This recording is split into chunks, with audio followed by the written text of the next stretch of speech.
Did you know in Persia, they celebrated people in blackface? The Persians are getting ready to celebrate Nowruz. There will be nature, there will be festivals, and there will be blackface? This man's name is Hajji Firuz, and some scholars try to explain away why his skin is black, with some scholars saying it's because of the soot of the chimney or the soot of the underworld, which isn't logical because of his lips being red or historical. However, what is historical is this. Nowruz, meaning New Day in Persia, is a 3,000-year-old festival marking the Persian New Year and the vernal equinox, spring's arrival. This is my next source, the 1001 Nights, and I quote, "The festival of the New Year's Day, commencing at the vernal equinox, is genuinely said to have been of Persian origin, but I think it not probable that it originated from the Jewish Passover." Why is this important? Well, I'm gonna show you. This is my next source, Simplified Astrology for Astrologers. And I quote,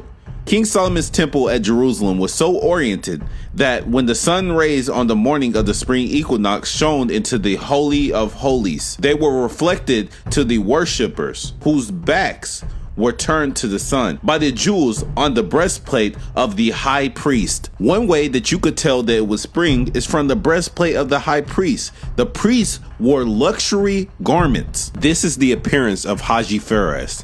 He is instantly recognizable by his bright red clothes, a felt hat, sometimes comb-shaped, and a face covered in soot or black paint. This is my next source, Our Living Bible, and I quote, "Thus the Israelite priests were dressed in white linen." Now look at this image. This fresco is in Dura Europos, and it depicts Hajji Firuz to a T. So what happened? Babylon destroyed the first temple and took us into captivity. Persia would come later and they would have us into captivity. And then Cyrus would liberate us. Here's my next source, Eliminating Satan in Hell. Pause and read. "I believe that Hajji Firuz is a black Judaic priest, and he became a symbol later on for the other diaspora in the East African coast, serving as a reminder to the Afro-Iranians."